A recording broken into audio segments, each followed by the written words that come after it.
بسم اللہ الرحمن الرحیم۔ سورۃ البروج مکیہ، سورہ بروج مکہ میں نازل ہوئی۔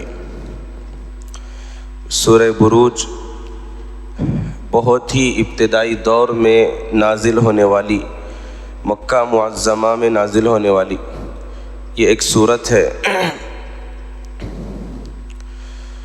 جس میں اللہ تبارک و تعالیٰ نے اس دور میں نازل کیا سورۃ البروج کو کہ جس وقت میں اہل ایمان پر منکرین توحید و رسالت اور کفار و مشرکین کی طرف سے ظلم کے بڑے بڑے پہاڑ توڑے جا رہے تھے، اس وقت میں اللہ تبارک و تعالیٰ نے یہ سورت نازل کیا ہے۔ اس میں 3 بنیادی قسم کے موضوع ہیں، مضامین ہیں۔ نمبر 1، اہل ایمان کو تسلی دینا کہ ان مصیبتوں میں وہ ایمان پر ثابت قدم رہیں۔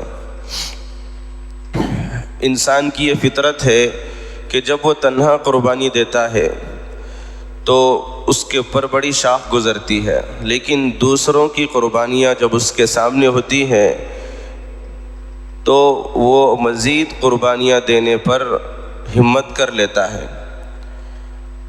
لہٰذا اللہ تبارک و تعالیٰ نے اس صورت میں اہل ایمان کے لیے دوسروں کی قربانی کا ذکر کیا ہے، پچھلی امتوں کی۔ دوسرا مضمون اس میں یہ ہے کہ کفار مکہ اور مشرکین مکہ کو ان کے برے انجام پر متنبہ کرنا، خبردار کرنا، ظلم و ستم کے انجام پر خبردار کرنا ہے۔ یہ بھی انسان کی فطرت ہے کہ جب ظلم و ستم کا انجام، گناہ کا انجام بتایا جاتا ہے تو وہ ڈر جاتا ہے۔ تیسرا موضوع ہے اللہ تبارک و تعالیٰ کی قدرت کو بیان کرنا، اللہ تبارک و تعالیٰ کی طاقت و قدرت کہ وہ ہر کسی کو کسی بھی وقت میں پکڑنے پر اچھی طرح قادر ہے۔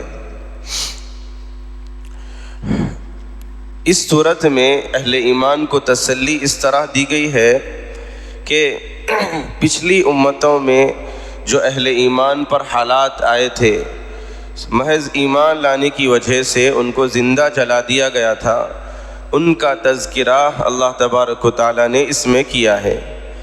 یہ حضرت عیسیٰ علیہ السلام کے ماننے والوں کے ساتھ ہوا تھا۔ یہ واقعہ قرآن میں صراحت کے ساتھ تو نہیں ہے، لیکن حدیث میں اس کی صراحت موجود ہے۔ اس کا شان نزول یہ ہے کہ حضرت صہیب رضی اللہ تعالیٰ عنہ کی روایت ہے، رسول اللہ صلی اللہ علیہ وسلم نے سورت کے نازل ہونے کے بعد فرمایا کہ پچھلے زمانے میں ایک بادشاہ تھا، کتابوں میں اس کا نام ہے یوسف بن شراحیل الحمیری۔ تو یہ بادشاہ، اس کے پاس ایک نجومی تھا بہت ہی ماہر قسم کا۔ جب وہ کافی بوڑھا ہو گیا، اس نے بادشاہ سے کہا کہ اب میں بوڑھا ہو رہا ہوں، میرے جانے کا وقت قریب ہے، میں چاہتا ہوں کہ میرے پاس جو علوم ہیں، جو جادو ہے، وہ میرے ساتھ واپس نہ چلے جائے، بلکہ اس کا کوئی زمین پر وارث رہے۔ لہٰذا اس نے بادشاہ سے درخواست کی کہ مملکت کے سب سے فتین ترین اور سب سے زیادہ ذہین انسان کو میرے حوالے کر دیں تاکہ جلد از جلد میں اپنی جادو کو سکھا سکوں۔ لہٰذا ایک بہت ہی ذہین نوجوان کو، ہوشیار نوجوان کو اس نجومی کے حوالے کر دیا گیا اور اس سے کہا گیا کہ روزانہ تمہیں آنا ہے اور اس نجومی سے، اس جادوگر سے جادو کو سیکھنا ہے۔ اب وہ نوجوان کافی کم عمر کا تھا، وہ تھوڑے دن نجومی کے پاس اس کے حلقے میں جاتا رہا، لیکن اس کے راستے میں ایک راہب کی خانقاہ لگتی تھی، ایک راہب کی خانقاہ، ایک اللہ والے کی، اس زمانے کے اللہ والے کی خانقاہ لگتی تھی۔ 1-2 مرتبہ اس نے اس میں حاضری دی، اس کا دل اس میں لگا اللہ والوں کی باتوں سے۔ تو وہ نوجوان راہب کے پاس جانے کے بجائے اس خانقاہ میں اس اللہ والے کی صحبت میں بیٹھنے لگا۔ شروع میں تو تھوڑی دیر بیٹھتا، پھر نجومی کے پاس حاضر ہوتا، وہ نجومی اس کو ڈانٹتا اور ڈراتا کہ تم دیر کیوں کر رہے ہو۔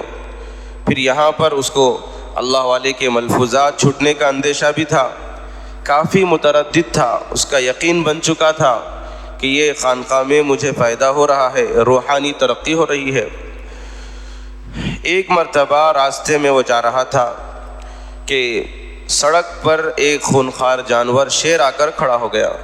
محلے والے، بستی والے کافی پریشان تھے، راستہ پار نہیں کر رہے تھے، گھروں میں اندر چلے گئے تھے۔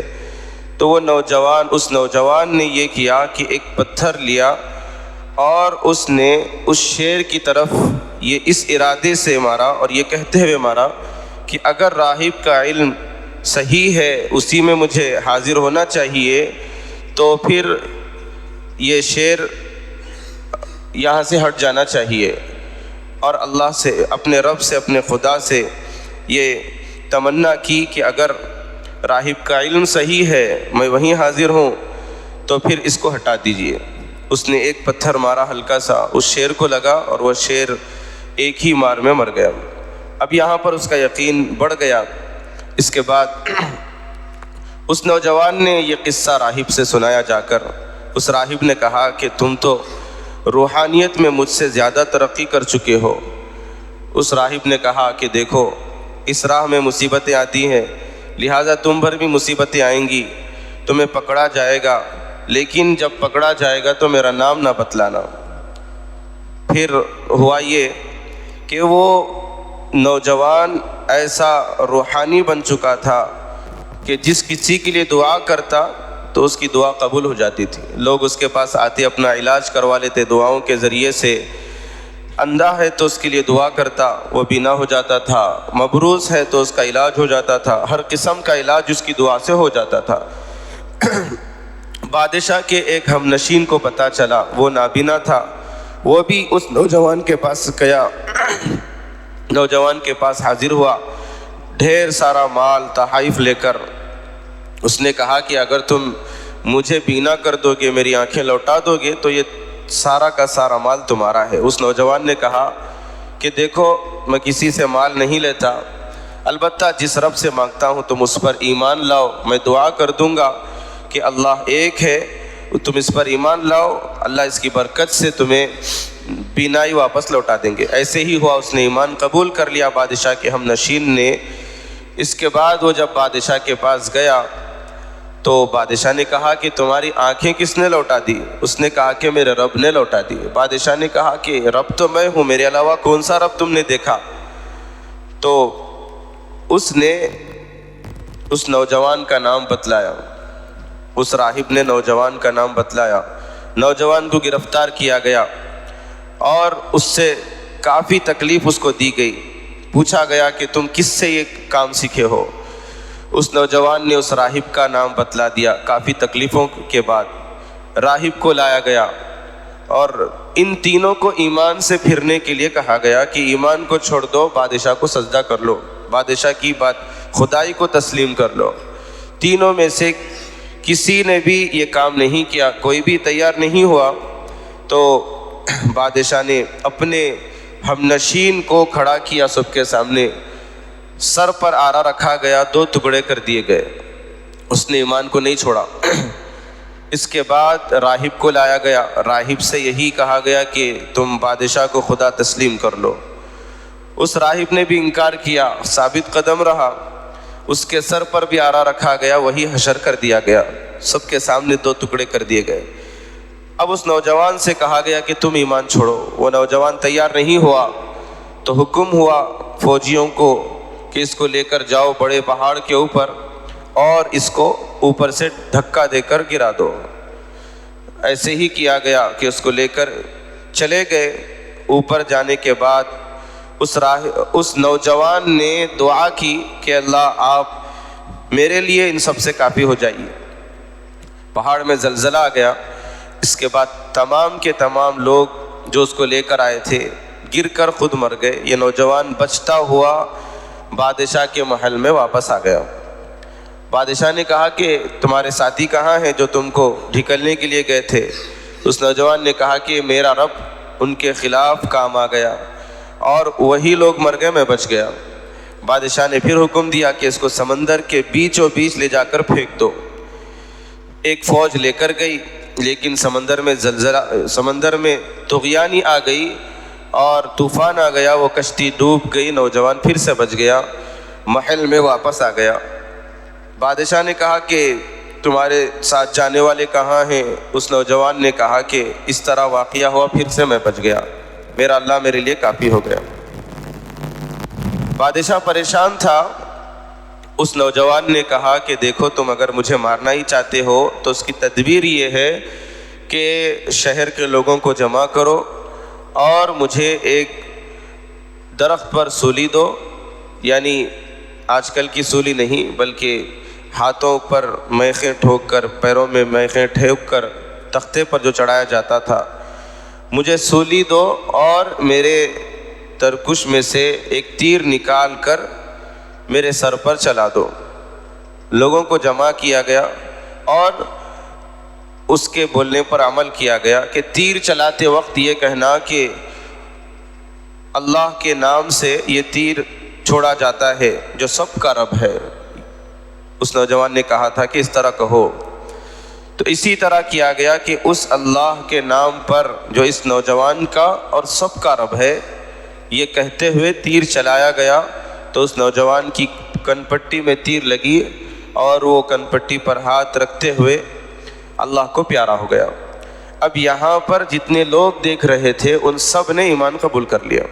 اصل میں یہ دوسروں کو ایمان کی دعوت دینے کی ایک تدبیر تھی کہ یہ بادشاہ ہو نہ ہو مجھے سزا دے کر ہی رہے گا، مجھے مار کر ہی رہے گا، کیوں نہ ہو کہ میرے مرنے پر لوگوں کو ایمان نصیب ہو جائے۔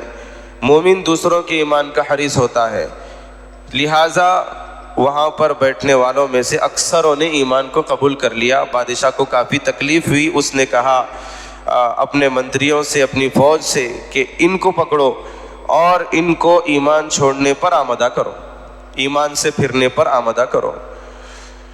روایتوں میں ہے کہ 80 لوگ تھے جنہوں نے مضبوطی سے ایمان قبول کیا تھا، ان کو چھوٹی موٹی تکلیفیں دی گئی۔ جب وہ نہیں مانے تو سڑکوں پر خندقیں کھودی گئیں، بڑے بڑے کھائیاں کھودی گئیں، اس میں آگ دہکائی گئی بہت اونچی۔ اب اس میں ایک ایک کو لا کر ڈالا جاتا، پہلے یہ کہہ دیا جاتا کہ تم ایمان چھوڑو تم بچ جاؤ گے۔ وہ ان 80 لوگوں میں سے ایک نے بھی ایمان کو نہیں چھوڑا، اس میں نابالغ بچے بھی تھے، بوڑھے لوگ بھی تھے، عورتیں بھی تھیں، کسی نے بھی ایمان سے پھرنا گوارا نہیں کیا۔ 80 کے 80 کو ڈال دیا گیا۔ حضرت ابن عباس، عبداللہ ابن عباس رضی اللہ تعالیٰ عنہ کی روایت میں ہے کہ وہ آگ آخر میں 40 ہاتھ تک بلند ہوتی ہے اور بادشاہ اور اس کے ہم نشینوں کو بھی اپنے لپیٹ میں لے لیتی ہے۔ اس طریقے سے یہ واقعہ ہوا۔ اسی کا ذکر یہاں پہ اللہ تبارک و تعالیٰ نے اس آیت میں کیا ہے۔ وَالسَّمَاءِ ذَاتِ الْبُرُوجِ، قسم ہے اس آسمان کی جو برجوں والا ہے۔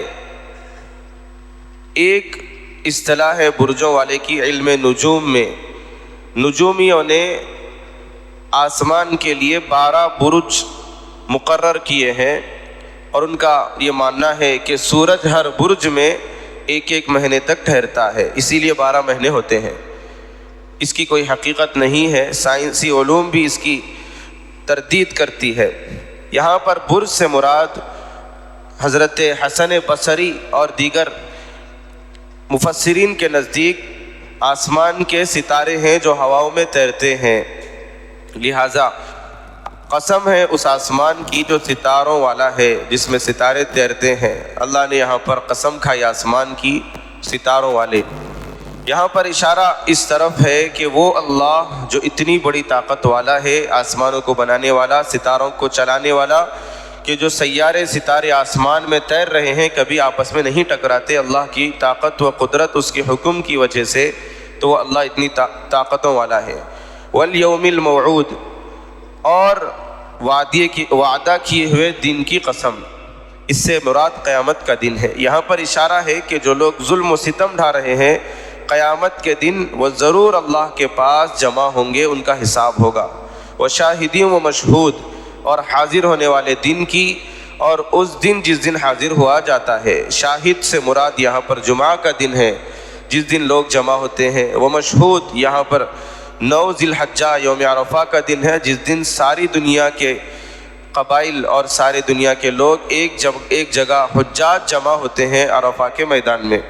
یہاں پر اشارہ ہے کہ قیامت کے دن اسی طرح لوگوں کو جمع کیا جائے گا۔ قتل اصحاب الاخدود، فرمایا کہ خندقوں والے ہلاک ہو گئے، خندقوں والے ہلاک ہو گئے۔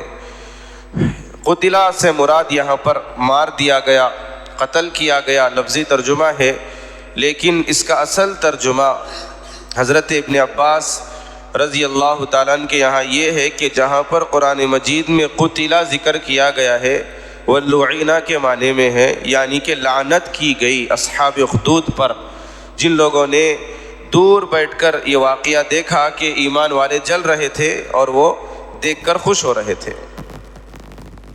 النار ذات الوقود، انشاءاللہ یہاں سے دوسری قسم میں ترجمہ اور تفسیر کی جائے گی۔ سبحان اللہ۔